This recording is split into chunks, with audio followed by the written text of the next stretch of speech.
Assalamualaikum warahmatullahi wabarakatuh. Baik teman-teman, kita hari ini akan menyampaikan atau diskusi terkait dengan konsep kekerasan terhadap perempuan sebagai awal mini lecture pada mata kuliah keperawatan kesehatan reproduksi yang ditempuh oleh teman-teman di blok pertama untuk semester 4.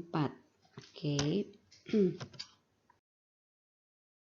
Ya, di sini kita akan melihat kembali terkait dengan pengertian kekerasan. Mungkin kita sering mendengar berita-berita di luar atau mungkin cerita-cerita dari orang sekitar terkait dengan kekerasan yang mereka alami, baik itu dalam kehidupan sehari-hari sebagai ibu rumah tangga, atau misalkan anak perempuan, atau misalkan teman-teman yang bergaul dengan teman-temannya sebaya. Itu banyak terjadi kekerasan-kekerasan yang mungkin terjadi baik itu disengaja maupun tidak sengaja. Oke, teman-teman, untuk menghindari hal tersebut, kita perlu tahu dulu sebatas apa yang disebut dengan kekerasan. Oke, di sini bisa melakukan kekerasan adalah mempergunakan tenaga atau kekuatan jasmani tidak kecil secara yang tidak sah, misalkan memukul dengan tangan atau dengan segala macam senjata, menepak atau menendang dan sebagainya. Jadi teman-teman, ini ada penekanan bahwa ada tekanan yang atau touch yang dilakukan dengan tenaga yang cukup kuat. Beda dengan kita touch high gitu, hanya menoel saja. Itu beda dengan teman-teman memukul dengan sedikit bertenaga. Oke, jadi teman-teman yang punya tenaganya agak-agak super besar itu mohon untuk tidak toel-toel sembarangan ya. Nanti masuknya ke kekerasan. Oke, di sini menurut WHO, kekerasan adalah penggunaan kekuatan fisik dan kekuatan ancaman atau tindakan terhadap diri sendiri, perorangan atau kelompok orang atau masyarakat yang mengakibatkan atau kemungkinan besar mengakibatkan memar atau trauma, kematian, kerugian psikologis, kelainan perkembangan atau perampasan hak. Ini definisi terkait dengan penganiayaan, penyiksaan, atau perilaku yang salah yang didefinisikan oleh WHO. Oke, kalau teman-teman kalau ngelihat dari sini, ini dari mulai yang bukan sekedar touch atau memukul secara kontak fisik, tapi di sini dengan penganiayaan yang mengancam, terus kemudian mengintimidasi, itu sudah termasuk ke arah kekerasan. Oke, ini merugikannya karena bisa dilihat dari psikologis ataupun secara sampai dengan kematian. Nah, di sini kalau misalkan kita ngomongin kekerasan dengan perempuan, ini kaitannya dengan segala sesuatu yang dialami penekanan oleh perempuan. Nah, ini di luar dari konsep sensitivitas perempuan ya. Tapi ini lebih ke arah perempuan itu memang sensitif, tapi perilaku orang terhadap perempuan itu harus lebih hati-hati. Selain dari sensitivitasnya, tapi dari batasannya juga. Jadi kalau teman-teman laki-laki bercanda dengan teman-teman yang lainnya dengan hey, bahasa kasar gitu ya, net gitu ya. Terus kemudian disampaikan dengan perempuan yang, hey kamu perempuan gitu kan ya. Itu sudah merupakan satu kekerasan teman-teman. Yang memang berbeda dengan yang kalau dengan teman laki-laki mungkin dianggapnya biasa, tapi dengan perempuan itu tidak biasa. Nah, untuk hal tersebut termasuk dengan pelecehan atau hal-hal yang dilakukan dengan tidak diinginkan. Itu termasuk kekerasan pada perempuan, teman-teman. Efeknya kalau kita lihat berita sekarang untuk kekerasan itu menjadi hal yang uh, awalnya tidak diperhatikan karena memang dianggapnya itu sebuah yang biasa atau mungkin ada bahasa ih alay banget sih gitu kan. Nah ini sebetulnya ketika satu orang perempuan sudah mengeluhkan sesuatu yang tidak nyaman, itu orang di sekitarnya harus aware teman-teman. Jangan menunggu sesuatu hal yang terjadi melebihi batas ambang perempuan tersebut bisa menahan atau menanganinya. Ini bisa mengakibatkan sampai dengan kematian.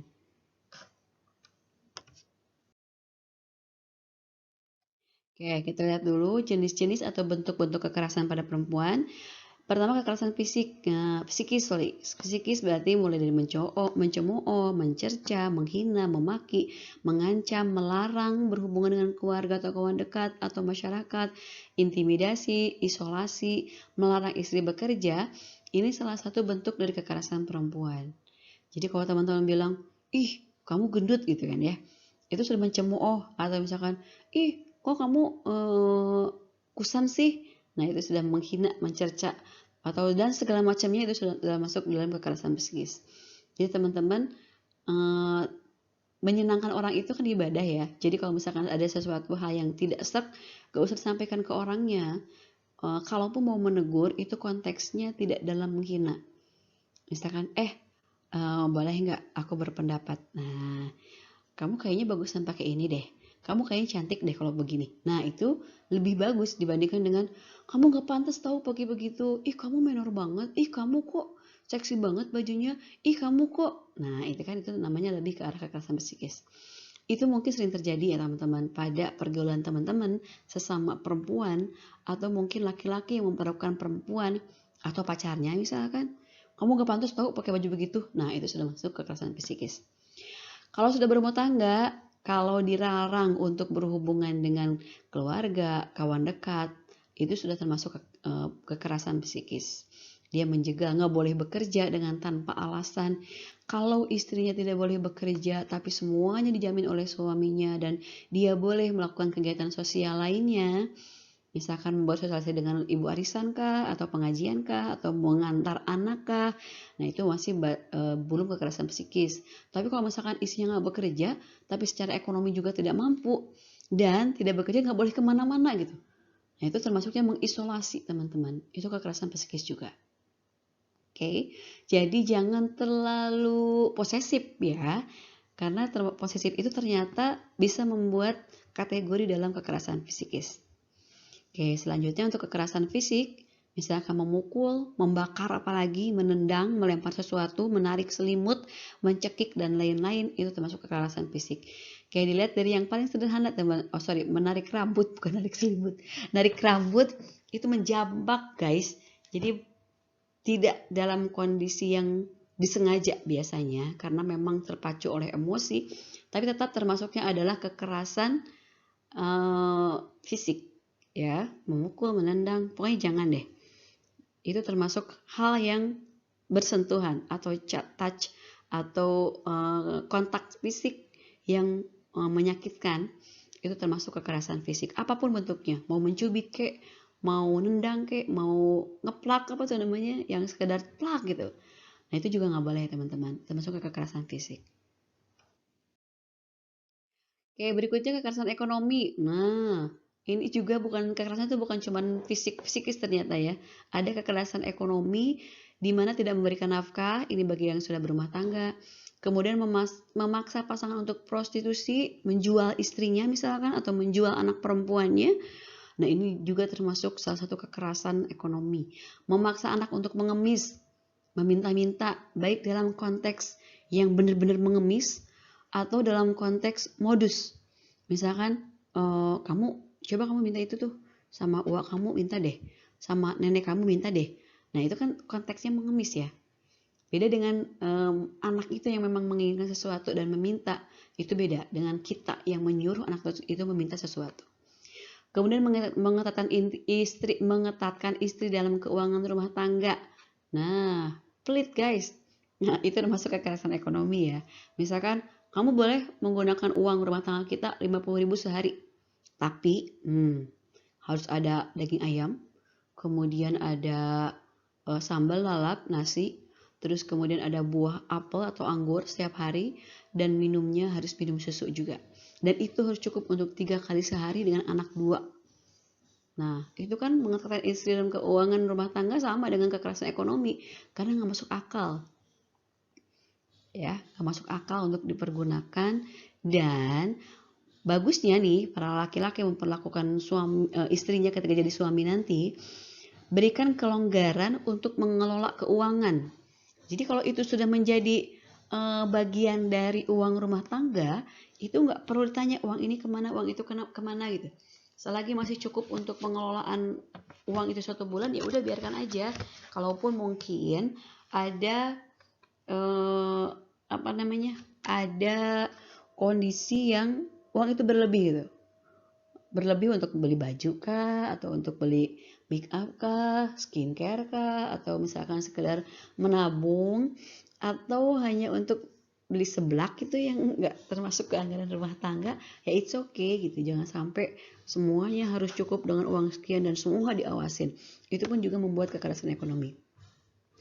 Selanjutnya, kekerasan yang sering terjadi pada perempuan adalah kekerasan seksual, pemerkosaan, pencabulan, pemaksaan kehendak atau melakukan penyerangan seksual, berhubungan seksual dengan istri, tetapi istri tidak menginginkannya. Nah, ini kekerasan dalam seksual. Walaupun sudah menikah, tapi untuk melakukan hubungan suami istri itu perlu kesepakatan. Jangan memaksakan. Karena banyak konteks-konteks yang berubah karena dengan kalimat kewajiban. Nah, itu bahaya loh. Apalagi belum menikah, jangan iseng-iseng. Itu melakukan toa-toel sembarangan, apalagi di daerah yang terlarang, itu termasuk kekerasan seksual. Oke? Jadi, jangan lakukan hal-hal yang mengarah ke arah seksual. Walaupun kalian itu berpacaran atau berteman dekat ataupun sudah suami istri ketika itu tidak diinginkan. Tapi kalau sudah menikah, itu boleh, tapi tidak memaksakan. Tapi kalau untuk pacaran, walaupun sama-sama menginginkannya, don't do it. Oke, itu sama dengan kekerasan seksual. Walaupun kalian tidak merasakannya, tapi nanti efeknya itu kan jelas sekali. Masa depan kalian akan hilang saat itu juga. Dan nggak ada yang tanggung jawab atas masa depan kalian. Oke, penyebab terjadinya kekerasan biasanya adalah perselisihan tentang ekonomi, cemburu pada pasangan, pasangan mempunyai selingkuhan, adanya problema seksual, kemudian pengaruh kebiasaan minum alkohol atau drug abuse. Nah, ini yang menyebabkan terjadinya kekerasan. Jadi teman-teman laki-laki tolong untuk tidak menggunakan drugs ya dalam bentuk apapun atau alkohol dalam berapa persen pun. Kenapa? Karena disadari tidak disadari, ambang marah orang yang menggunakan narkoba atau alkohol itu beda dengan ambang marah kita. Kalau kita marah dalam keadaan menyetir mobil itu masih bisa inget yang namanya mati gitu ya. Tapi kalau misalkan orang yang sering menggunakan alkohol atau drugs yang lain-lainnya itu beda ketika dia mengendarai dengan marah, dia akan ngegasnya nggak inget mati gitu. Nah, termasuk dengan kemarahan pada perempuan. Banyak kekerasan-kekerasan yang terjadi pada perempuan walaupun itu baru pasangan atau hanya baru pacaran. Dengan membentak, dengan mengatai kasar, dengan mendorong, dengan menjambak rambut, dengan menampar, itu salah satu terjadi karena faktor minuman keras. Oke? Atau karena faktor emosi nggak stabil. Jadi penyebabnya memang jelas. Kadang-kadang karena ekonominya kurang, capek kerja, di rumah nggak ada makanan, istrinya marah-marah, udah jadi tuh. Atau cemburu pada pasangan, jadi perempuannya terlalu akrab dengan laki-laki yang lain, tidak menjaga perasaan laki-lakinya atau suaminya, itu menjadi masalah. Dan sebaliknya, cemburu dengan suaminya yang bekerja dengan perempuan misalkan, sering kemana-mana dengan perempuan, itu pun juga masalah. Kalau masalah mempunyai selingkuh itu jelas. Jelas ketika sudah terjadi sesuatu perselingkuhan, maka sulit untuk bisa berjalan tanpa kekerasan, baik kekerasan psikis maupun kekerasan fisik. Oke, kemudian permasalahan dengan anak. Nah, ini juga teman-teman. Kadang anak yang punya salah, ini suami akan marahnya kepada istri atau pada perempuan. Bahwa kamu gak bisa mendidik anak, kamu yang tidak bisa mengajarkan anak sopan santun gitu loh. Padahal kan tanggung jawab anak itu bukan tanggung jawab istri teman-teman, tapi tanggung jawab berdua. Dan lebih mendidik anak itu tanggung jawab seorang ayah. Oke, jadi jangan membebankan terlalu banyak beban pada seorang perempuan. Kemudian kehilangan pekerjaan atau PHK, menganggur, belum mempunyai pekerjaan, ini lebih sensitif. Jadi teman-teman, prinsip hidup laki-laki adalah bekerja. Itu wajib. Ketika tidak nyaman dengan pekerjaan sekarang, cari pekerjaan yang baru tanpa melepaskan yang sekarang. Setelah mendapatkan pekerjaan baru pindah ke tempat yang baru, itu cara yang paling tepat. Dibandingkan dengan berhenti, kemudian setelah berhenti, baru mencari pekerjaan, itu akan mengalami konsep depresi yang luar biasa, sehingga dia akan merasa tidak dihargai. Dan ujung-ujungnya adalah marah atau kekerasan terhadap perempuan. Kemudian istri ingin melanjutkan studi atau ingin bekerja. Nah,